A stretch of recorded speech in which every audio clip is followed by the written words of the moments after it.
Hello viewers, कैसे हैं आप सब। आशा करती हूँ आप सब स्वस्थ और मस्त होंगे। हालांकि आप सभी को पिछली वीडियो में बताई थी जो कि भारतीय संविधान में नागरिकों को 6 मौलिक अधिकार दिए गए हैं, जो आर्टिकल 14 से लेकर 20 तक आप सभी को बताई थी। तो चलिए आर्टिकल 21 से शुरू करते हैं। आर्टिकल 21 व्यक्तिगत स्वतंत्रता और जीवन का संरक्षण, यानी कोई व्यक्ति अपनी जीवन या व्यक्तिगत स्वतंत्रता से वंचित नहीं किया जाएगा। आर्टिकल 21 के अंतर्गत क्या क्या आते हैं? जीने का अधिकार, स्वास्थ्य का अधिकार, स्वच्छ पर्यावरण का अधिकार, निजात का अधिकार एवं जीवन साथी चुनने का अधिकार, शिक्षा का अधिकार। जो शिक्षा का अधिकार है वह 6 वर्ष से लेकर 14 वर्ष के बच्चों के लिए निःशुल्क शिक्षा और अनिवार्य है। आर्टिकल 22 में गिरफ्तारी और निरोध के मामले में संरक्षण।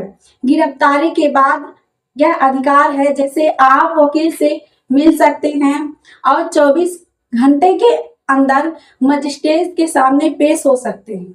आर्टिकल 23 में मानव तस्करी और बलात्कार पर प्रतिबंध है, यानी किसी भी प्रकार का जबरन काम आप नहीं करवा सकते हैं और मानव तस्करी नहीं करवा सकते हैं। आर्टिकल 24 में बच्चों से श्रम पर प्रतिबंध है, यानी जो 14 वर्ष से कम उम्र के बच्चे हैं उन्हें आप कोई भी जबरन काम नहीं करवा सकते हैं। आर्टिकल 25 से 28 तक। आर्टिकल 25 से 28 में धर्म की स्वतंत्रता का अधिकार है। सभी नागरिकों को अपने धर्म को मानने, आचरण करने और प्रचार करने की स्वतंत्रता है।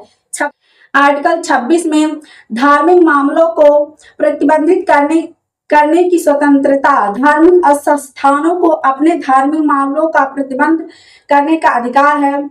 27 में धार्मिक करों का भुगतान करने का छूट है। किसी को किसी विशेष धर्म के प्रचार हेतु कर चुकाने के लिए मजबूर नहीं किया जा सकता है। आर्टिकल 28 धार्मिक शिक्षा का स्वतंत्रता। सरकारी या राज्य सहायता प्राप्त स्थानों में धार्मिक शिक्षा का नियम है। 29 से 30 तक।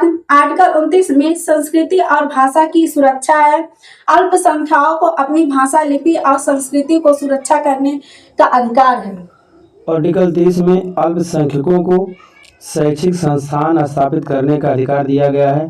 धार्मिक और भाषाई अल्पसंख्यकों को शैक्षिक संस्थान स्थापित करने और प्रबंधित करने का अधिकार दिया गया है। 31 में संपत्ति का अधिकार है, लेकिन अब यहाँ से हटा दिया गया है। यह आर्टिकल 1978 में 44वें संविधान संशोधन द्वारा हटा दिया गया है।